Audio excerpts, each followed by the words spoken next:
What's up, y'all? It's Truth Tiger, and I'm going to talk today about how narcissists catastrophize everything. They make everything into some big disaster, into some big situation that requires so much immediate attention, and it's always alarm bells off, big problem, big situation, the narcissist has some stuff going on, it's the biggest problem in the world, and they do that, and they freak out over everything. And there's two main reasons why they do this. The first is that it gets them a lot of attention.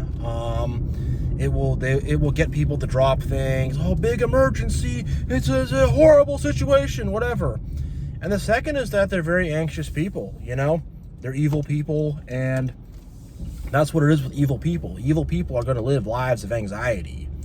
Evil people, and whatever. I have my own anxiety issues I'm battling with. I'm not saying you're evil if you have anxiety, but narcissists just living in that low way, it's a very anxious way of living. It's a very nerve-wracking way of living. They don't live like peaceful lives. So because of that, they got all kinds of anxiety and all kinds of, anxiety issues they got to be dealing with.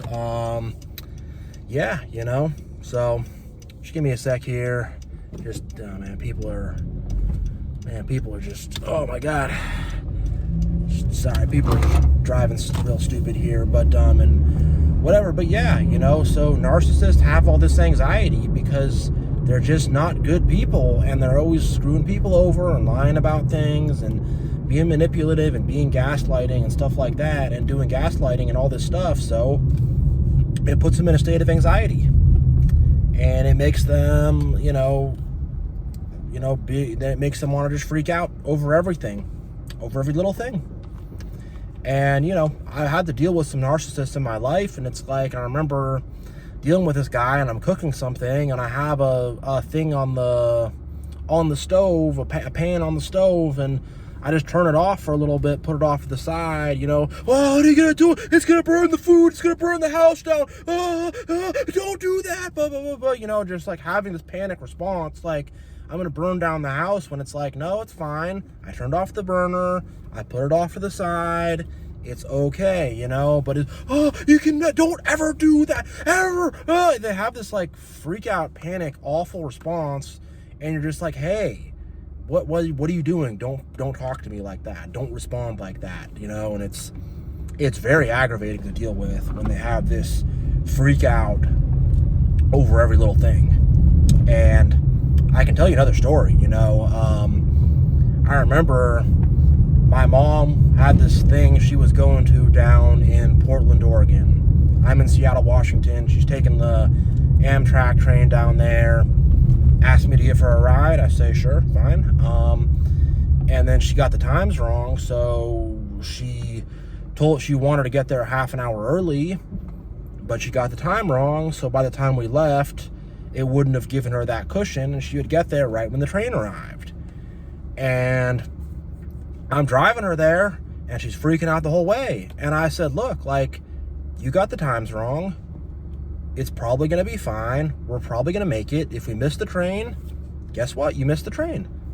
I can't do anything about that, And she's, yeah, can you drive faster? Blah, blah, blah. And I'm driving smart.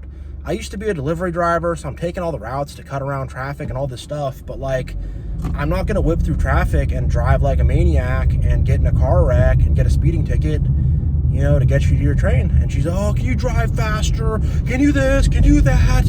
And then she starts freaking out. You're missing the turn. You're missing the turn. Blah, blah, blah. Go cut in front of them. Cut the light.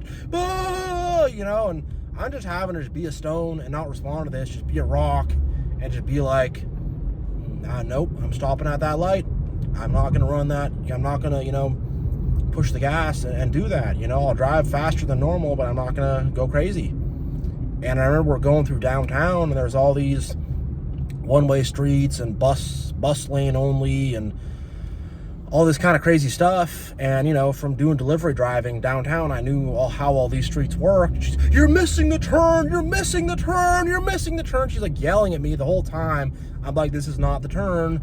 there was like Second Avenue, then there's like a Second Avenue extension thing where like only it goes to like a bus tunnel or something, and she's the whole time, "You're missing the church," yelling at me and freaking out. Meanwhile, there's like a do not enter sign up and everything, and I'm just sitting there just like, well, she's over here, "You're missing the church, what are you doing, we're gonna miss it, just freaking out the whole time. And I'm telling her, like, you need to trust me a little more, you need to have more trust in me, that I'm gonna get you there. And for one, I didn't get the situation started. You're the one that got this situation started and kicked off like this, not me, And we get there, the train hasn't left yet, she gets there on time, everything's fine, but it's just a state of that they have where they freak out over everything. And I've had coworkers too, where if I bring up some minor issue that's going on with something of like, this one spreadsheet's missing a few entries on some data point, just something like that, where it's like, all right, we don't have the data for this or whatever, just something that really doesn't matter very much, and not a big deal at all. And then some people work, "Oh my God, what, the spreadsheet's missing something? It's missing something? What?" And I'm like, yeah, I just told you that. And they act like it's the world is going to end. And it's like, guess what? It doesn't make a difference at all. Everything is going to be totally fine, But they're like, "We have to remediate that. We have to go back through everything and all the logs, and we have to spend hours to get that one missed entry in there." And it's like, no, we don't. There's literally no reason why we have to do that.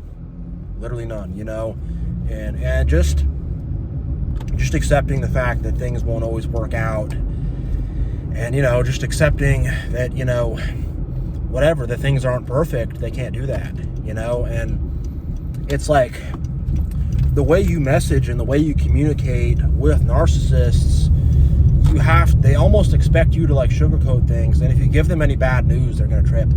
If you tell them anything's going wrong with something, you're going to freak out, Like I work with some software and stuff sometimes, and if I'm like, to someone who's not involved in that, I'm like, this thing works pretty well, but there's a few little bugs here and there, just some things I'm kind of needing to figure out. What? Doesn't work? What?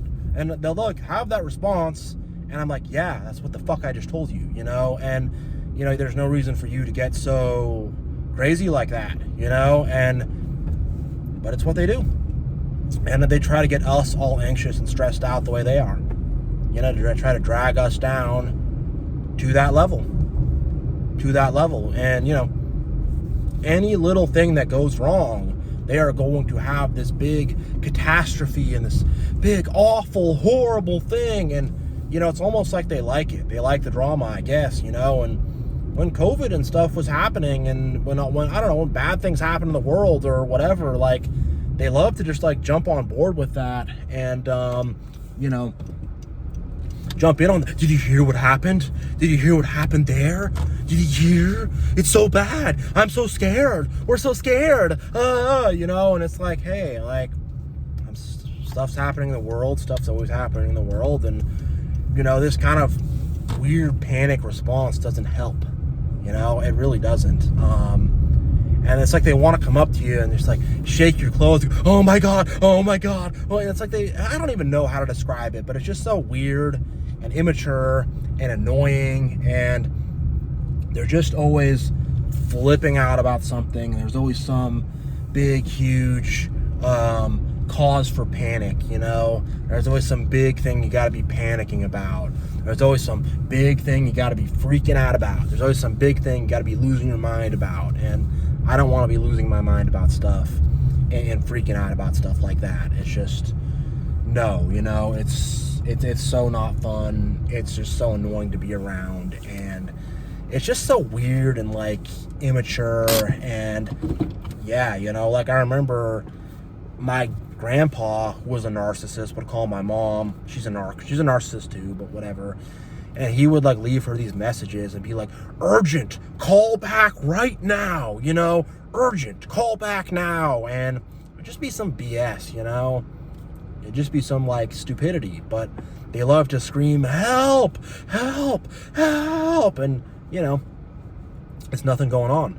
I remember another time with my mom, and she was having some health issues and stuff, and, you know, I was concerned about her. She was in the hospital, whatever, and she started screaming, help, help. She's screaming out my name, Truth Tiger, calm down, quick, calm down. She's yelling and freaking out, and I come down, I run down, oh my God, Mom, what's going on? Are you all right? Like, I'm thinking there's a medical emergency going on right now. And she's like, oh, you know, I can't get the TV remote to work. You can always get this remote to work. And I'm just like, I wanted to slap my own mother in the face right there. I really did. You know, I'm like, what in the absolute hell is wrong with these freaking people? You know? I hate being around it. It's very, very annoying.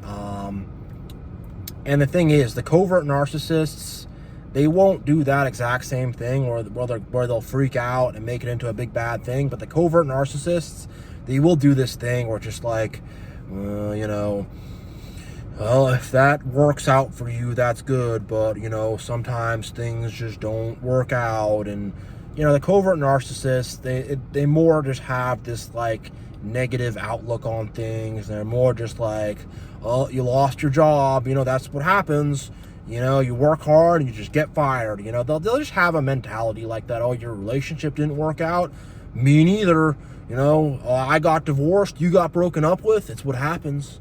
You know, it's just what happens, you know. And they won't catastrophize in the same dramatic, in-your-face, over-the-top way that a grandiose narcissist will. But they'll more just be, like, negative about things. And they'll more just be a downer about things. And they'll more just be like, well, you know, things didn't go well for us because, you know, we're just all pathetic losers and, you know, it's unfair and you can never win. And, you know, of course it happened like that. Of course I got screwed over. Of course, you know. So that is a side note I want to put in at the end of the video, that covert narcissists are not going to, like, freak out, but they're more just going to be like, well, things just, it got screwed up somehow. You know, they'll more just have a negative just kind of attitude about them. But yeah, I'm gonna keep this video short, so thank you all for watching. You know, stay narc free, you know, crush narcissists, you know, cut out narcissists, go no contact with narcissists, stand up to narcissists, you know, don't do it with narcissists. And, you know, God bless and much love, and yeah, I'll see you next time.